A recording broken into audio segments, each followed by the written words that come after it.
In a world where laughter is often the best medicine, one woman turned humor into an art form, shaping the landscape of television forever. But Carol Burnett's story isn't just about her unforgettable comedy. It's about resilience, the battles behind the spotlight, and the power of never giving up. From her humble beginnings to breaking barriers on television, Carol Burnett's life is a testament to the strength of the human spirit. This is the incredible journey of a woman who redefined what it means to entertain, inspire, and overcome. For years, fans thought they knew Carol Burnett's story, but behind the laughs and glamour, there's a hidden battle, a family curse of addiction that spans 3 generations. Court papers reveal shocking details Carol never wanted you to see, including the 8 times she tried and failed to save her daughter's life. After losing one child to cancer, Carol was forced to make the hardest decision any mother could face. But her struggles began long before that, in a childhood marked by instability. Born on April 26, 1933 in San Antonio, Texas, Carol's parents, both involved in Hollywood, couldn't escape their own demons. Alcoholism tore their marriage apart, and Carol's mother moved to Hollywood, leaving her and her sister in Texas with their grandmother.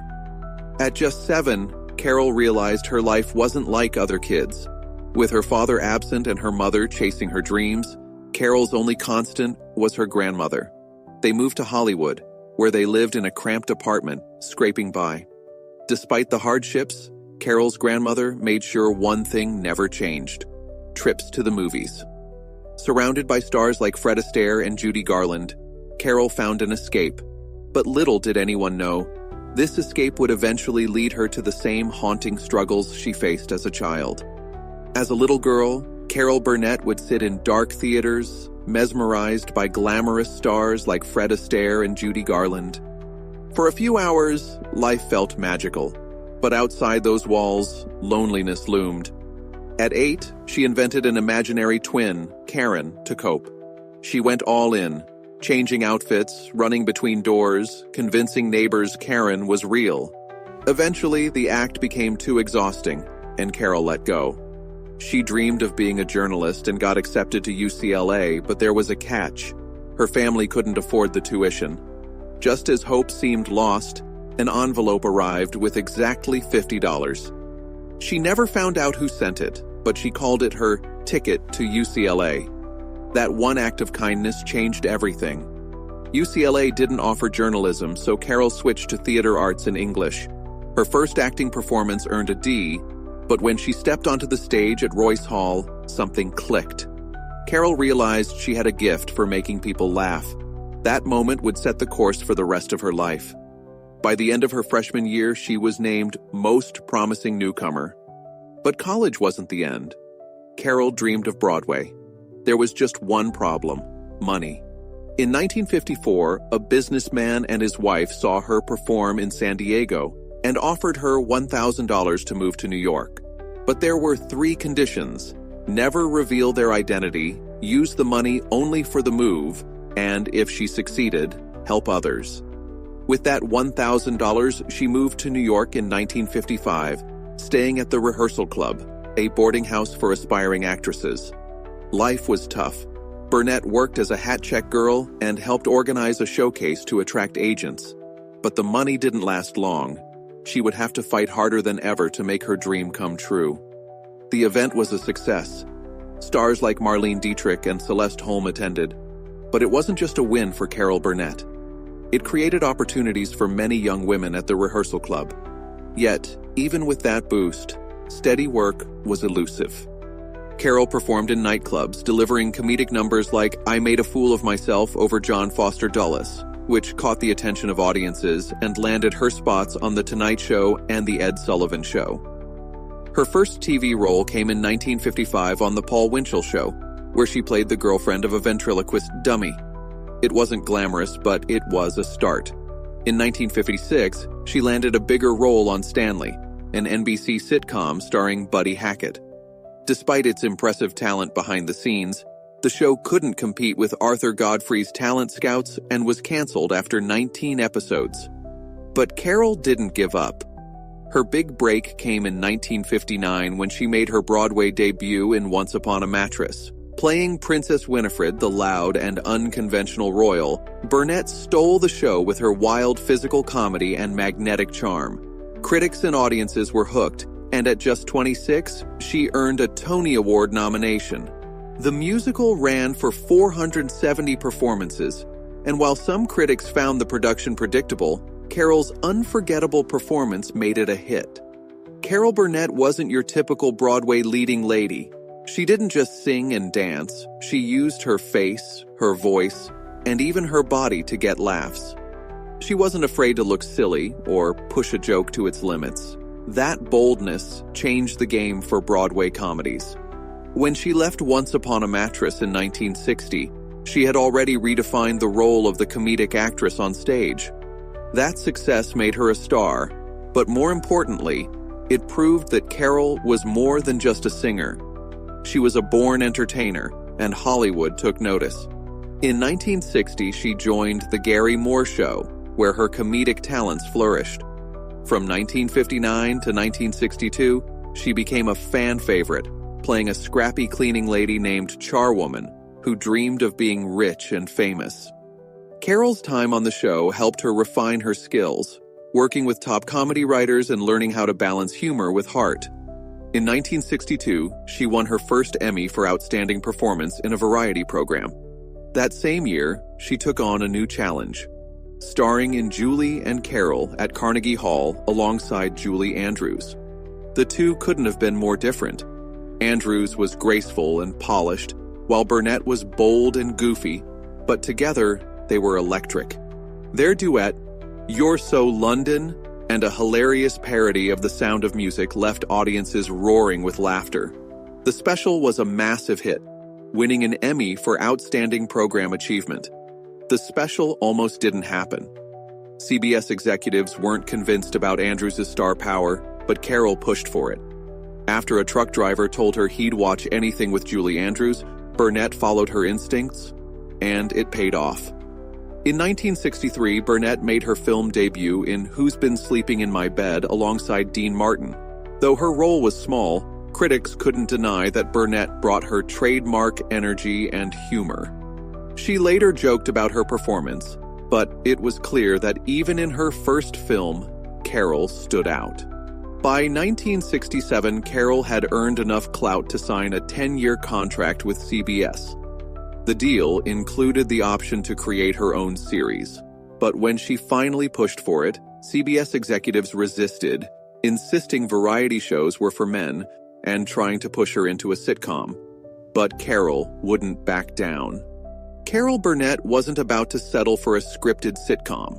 She wanted a variety show that blended music, comedy, and heartfelt moments. Despite CBS's reservations, her contract gave her the power to push forward. On September 11, 1967, The Carol Burnett Show premiered, making Burnett one of the first women to host her own primetime variety show. Filmed at CBS Television City, the show quickly became a hit. Audiences loved her slapstick humor, musical numbers, and the emotional depth she brought to each episode. It wasn't just about entertainment, it was about breaking barriers. For 11 seasons, the show dominated TV, earning 25 Emmys and drawing 30 million viewers each week. A standout moment came in 1976 with the iconic Went with the Wind sketch, where Burnett parodied Gone with the Wind, wearing a green velvet curtain with the rod still attached. The live audience erupted, and it became one of TV's most memorable moments. Burnett introduced recurring characters like the lovable Charwoman and the fiery Eunice in family sketches with Vicki Lawrence and Harvey Korman. These characters led to the spin-off Mama's Family, and the show's ensemble cast, including Korman and Tim Conway, became legends in their own right. By the time The Carol Burnett Show ended in 1978, it had secured its place in television history. In 1995, after 30 years away from Broadway, she made a triumphant return in Moon Over Buffalo, earning a Tony nomination for her role as Charlotte Hay, a determined actress caught in comedic chaos. She returned to Broadway again in 1999 with Putting It Together. a musical celebration of Stephen Sondheim's work. Her sharp comedic timing and emotional depth proved Burnett could seamlessly move between comedy and drama, leaving a lasting impact in every role she took on. Carol Burnett's versatility continued to shine in her later career. On March 17, 2009, she guest-starred on Law & Order, SVU as Bertie Sulloway, a former rockette-turned-strip club owner with a dark past. Her dramatic turn was so compelling that it earned her an Emmy nomination, with critics praising her ability to shift from comedy to drama seamlessly. In 2010, Burnett appeared on Glee as Doris Sylvester, the sharp-tongued, over-the-top mother of Sue Sylvester, played by Jane Lynch. Their duet of Ohio from Wonderful Town was a standout moment, with over 10 million viewers tuning in to watch the dynamic chemistry between Burnett and Lynch. In addition to her acting, Burnett shared her life story through her memoirs. One More Time, 1986, became a New York Times bestseller, recounting her challenging childhood in Depression-era Hollywood. She recalled a mysterious benefactor who helped fund her move to New York, a pivotal moment that set her career in motion. 30 years later, Burnett wrote In Such Good Company, 2016, reflecting on the Carol Burnett Show and the challenges of leading a variety show as a woman in a male-dominated industry. The book also included heartfelt letters from fans, showing the lasting impact of her work. Burnett's personal life was marked by love, loss, and resilience.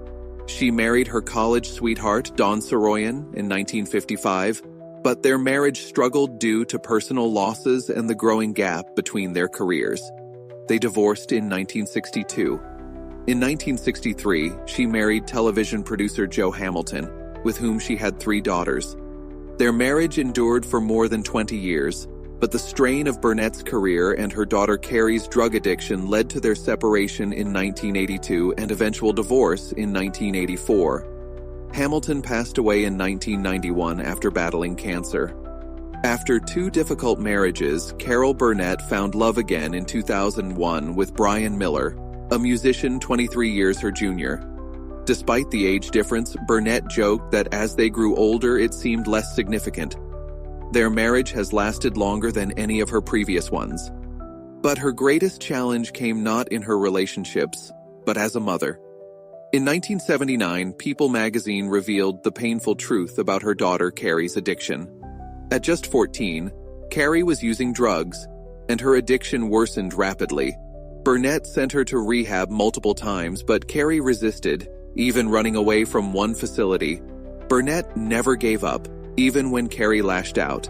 As Burnett said, "I had to love Carrie enough to let her hate me."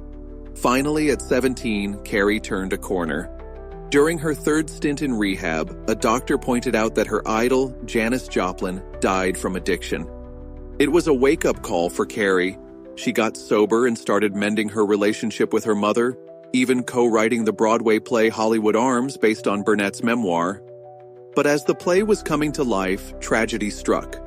In 2001, Carrie was diagnosed with lung cancer.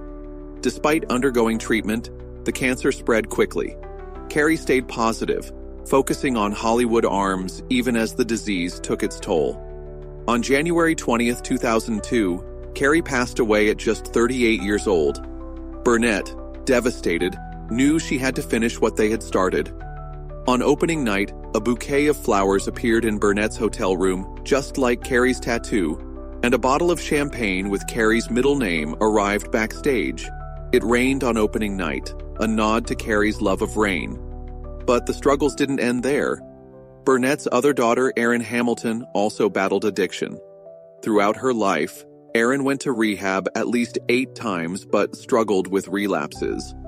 In 2020, Erin faced a severe mental health crisis, and her mother had to step in. With Erin's unstable home life affecting her 14-year-old son, Dylan, Burnett and her husband filed for legal guardianship of him.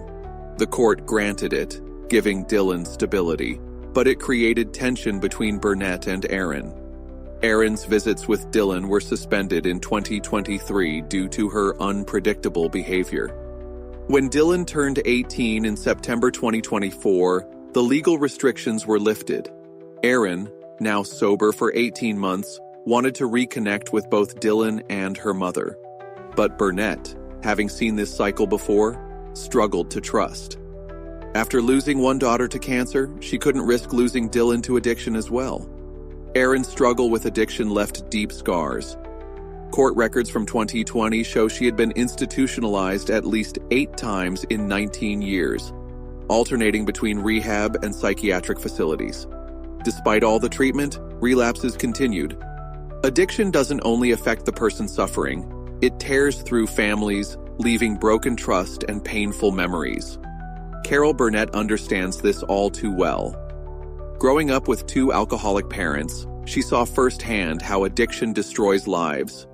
She learned early on that it wasn't just about bad choices, it was an illness. Carol vowed never to endure that kind of loss again, but with Erin, the cycles of addiction and relapse made it impossible to predict what would happen next. In 2020, Carol made the heartbreaking decision to take guardianship of her grandson Dylan, prioritizing his need for stability. Despite the pain, Carol has never stopped loving Erin. She has used her painful experiences to guide her actions and decisions, always striving to protect the ones she loves. Carol Burnett has always used her platform to help others, particularly when it comes to addiction. She has openly shared the struggles her family faced, urging others in similar situations to seek help, and reminding them that addiction is a disease, not a failure. She encourages people to turn to support groups like Al-Anon, just as she did in her younger years. Her legacy goes beyond her personal battles. With over 7 decades of work in entertainment, Carol has left an indelible mark. She received the Presidential Medal of Freedom in 2005 from President George W. Bush for her groundbreaking contributions to television, alongside icons like Muhammad Ali and Aretha Franklin. In 2019, she made history again by becoming the first ever recipient of the Golden Globe Carol Burnett Award, recognizing her lasting impact on television. Her show, The Carol Burnett Show, ran for 11 years, won 25 Emmys, and remains one of the greatest variety shows of all time. Tap that subscribe button for more videos.